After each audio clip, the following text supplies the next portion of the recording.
ಪೀಡನಾತ್ಮಕ ವಿಧಿವಿಧಾನಗಳು ಬ್ಯಾಡ ಅಂತ ಹೇಳ್ತಾರೆ. ಯಾಕಂದ್ರೆ ಕಣ್ಣು ಮತ್ತು ನಮ್ಮ ಮೂಗಿನ ಮಧ್ಯದಲ್ಲಿ ನೆಸೋಸಿಲಿಯರಿ ಫಿಲಾಮೆಂಟ್ಸ್ ಅಂತ ಒಂದು ತಂತು ಇದೆ. ಯಾವಾಗ ನಮ್ಮ ಕಣ್ಣು ಬಿಡುಕಿಸಿಗೆ ಒಂದು ನಿಯಂತ್ರಣಕ್ಕೆ ಬರ್ತೈತಿ, ಯಾವಾಗ ನಾವು ತ್ರಾಟಕದಲ್ಲಿ ಹೆಚ್ಚು ಪ್ರಗತಿ ಹೊಂತೇವಿ, ಆವಾಗ ನಮ್ಮ ಉಸಿರಾಟ ಕ್ರಮೇಣ ಕುಂಭಕಕ್ಕೆ ಬಂದು ಹತ್ತೈತಿ. ನಾವು ದೇಹ ಪೀಡನೆ ಮಾಡ್ಕೊಳ್ಳೋದು ಅವಶ್ಯಕತೆ ಇಲ್ಲ, ಮತ್ತು ನಿರಾಹಾರ ಮಾಡೋ ಅವಶ್ಯಕತೆ ಇಲ್ಲ. ಕಿರುದಾಗಿ ಸರಯ್ಯ ಅಕ್ಕಮಾದಿಗೇನು ಹೇಳಿದ್ರು, ಕಿರುದಾಗಿ ಸರಯ್ಯ.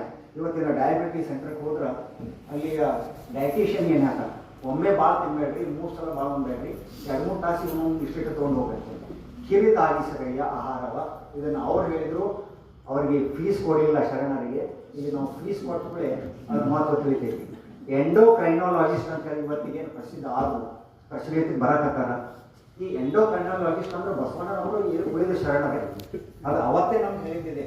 ಆದ್ರೆ ಈ ಕನ್ನಡದಲ್ಲಿ ಹೇಳಿದ್ದಕ್ಕೆ ಅಷ್ಟು ಗೌರವ ಅನಿಸ್ಲಿಲ್ಲ. ಇಂಗ್ಲೀಷ್ನಲ್ಲಿ ಅದನ್ನು ಹೇಳಿದ್ರೆ ಫೀಸ್ ಕೊಟ್ಟ ಮೇಲೆ ನಮ್ಗೆ ಅದು ಗೌರವ ಅನಿಸ್ತೈತಿ. ಅದಕ್ಕೆ ನಾವು ಶಿವ ಮಾಡ್ಕೊಳ್ಳೋದ್ರಿಂದ ಈ 3ನೇ ಕಣ್ಣು ಜಾಗೃತಿ ಎಂದಾಗಲಿ, ಅದು ಪರಿಪೂರ್ಣ ಜಾಗೃತಿ ಆಗಲಿಲ್ಲ ಅಂದ್ರು ಅಲ್ಪ ಸ್ವಲ್ಪ ಚುಳುಕಾದ್ರೂ ಸಾಕು. ಇದರಿಂದ ಏನಾಗ್ತೈತೆ ಅಂದ್ರೆ ನಮ್ಮ ಅಂತರಂಗ ನಮಗೆ ತಿಳಿತೈತಿ. ಎರಡನೇದು, ಭೂತ, ಭವಿಷ್ಯ ಮತ್ತು ವರ್ತಮಾನಗಳು ಒಂದೇ ಬಿಂದುವಿನಲ್ಲಿ ಬಂದು ನಮ್ಮ ಕಣ್ಣಿಗೆ ಗೋಚರ ಆಗ್ತದೆ. ಭೂತಕಾಲ, ವರ್ತಮಾನ ಕಾಲ ಮತ್ತು ಭವಿಷ್ಯ ಕಾಲಗಳ ಗೋಚರಿಕೆ ನಮಗೆ ಆಗ್ತೈತಿ. ಮುಂಬರುವ ದಿನಗಳಲ್ಲಿ ನಾವು ಏನಕ್ಕೆ ಸಿದ್ಧ ಇಟ್ಕೋಬೇಕು, ಏನು ತಯಾರು ಮಾಡಬೇಕು ನಮಗೆ ತಿಳಿತೈತಿ.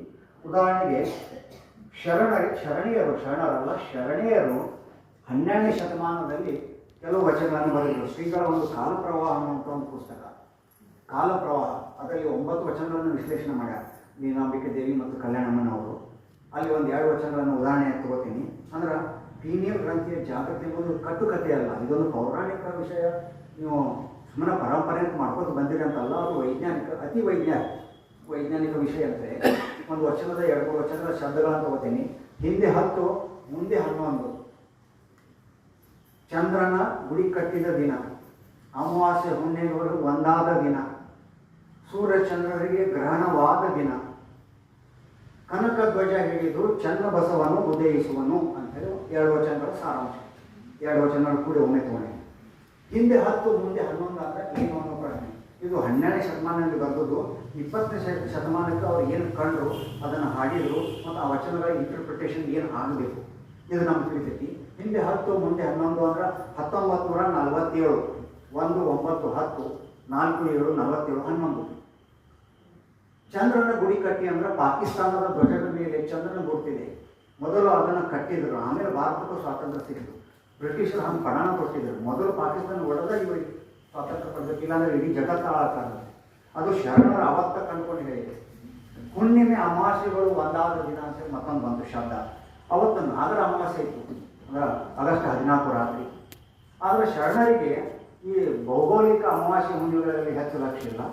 ಅವರಿಗೆ ಭಾರತಕ್ಕೆ ಸ್ವಾತಂತ್ರ್ಯ ಸಿಕ್ಕಿತು ಅನ್ನುವಂಥ ಹುಣ್ಣಿಮೆ, ಜ್ಞಾನ, ಆ ಮುಕ್ತಿ, ಆ ಬೆಳಕು, ಇದನ್ನು ಅವರು ಹುಣ್ಣಿಮೆ ಅಂತ ಕರೆದು ಹುಣ್ಣಿಮೆ ಅಮಾವಾಸ್ಯೆಗಳು ಒಂದಾದ ದಿನ ಅಂದ್ರೆ ಭಾರತಕ್ಕೆ ಸ್ವಾತಂತ್ರ್ಯ ಸಿಕ್ಕಂಥ ಆ ದಿನ. ಇದನ್ನು ಅವರು ಅವತ್ತು ಸೂಚವಾಗಿ ಹೇಳಿದ್ದಾರೆ. ಹಾಗಾದರೆ ಸೂರ್ಯಚಂದ್ರನಿಗೆ ಗ್ರಹಣವಾದದ್ದು ಏನು ಅನ್ನೋ ಪ್ರಶ್ನೆ. ಪಾಕಿಸ್ತಾನಕ್ಕಾಗಲಿ ಭಾರತಕ್ಕಾಗಲಿ ವಿಭಜನೆ ಆದ ಮೇಲೆ ಇಬ್ಬರು ಸಂತೋಷದಿಂದ ಇಲ್ಲ, ಇವತ್ತಿಗೂ ಸಂತೋಷದಿಂದ ಇಲ್ಲ. ಸ್ವಲ್ಪ ಮಟ್ಟಿಗೆ ಭಾರತ ಅಭಿವೃದ್ಧಿಯಾಗಿರಬೇಕು.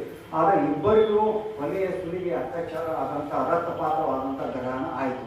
ಇದನ್ನು ನೀಲಾಂಬಿಕೆ ದೇವಿಯವರು, ಬಸವಣ್ಣ ಅಲ್ಲ, ಕಲ್ಯಾಣಮ್ಮನವರು ಅಂದರೆ ಹಳೆನವರ ಧರ್ಮಪತ್ನಿ 12ನೇ ಶತಮಾನದಲ್ಲಿ ಅಚ್ಚು ಕನ್ನಡದಲ್ಲಿ ಕಾಲಜ್ಞಾನ ವಚನದಲ್ಲಿ ಇದನ್ನು ಹಾಡಿಕೊಂಡ್ರು. ಹೆಣ್ಮಕ್ಳ ಸಾಲಿನ ಕಲಿಲಾದಂಥ ಪರಿಸ್ಥಿತಿ ಒಳಗೆ ಶರಣೆಯರು ಇಷ್ಟೊಂದು ಸೂಕ್ಷ್ಮವಾಗಿ ಸೂಚ್ಯವಾಗಿ ಭಾರತದ ಪರಿಸ್ಥಿತಿಯನ್ನು ನೋಡಿ ಒಮ್ಮೆ ಆನಂದಪಟ್ಟು, ಒಮ್ಮೆ ದುಃಖಪಟ್ಟು. ಅಮಾವಾಸ್ಯೆ ಮತ್ತು ಹುಣ್ಣಿಮೆ ಅಂದ್ರೆ ಕಾಲಜ್ಞಾನ ವಚನಗಳು ಅಥವಾ ಈ ಪೀನಿಯಲ್ ಗ್ರಂಥಿ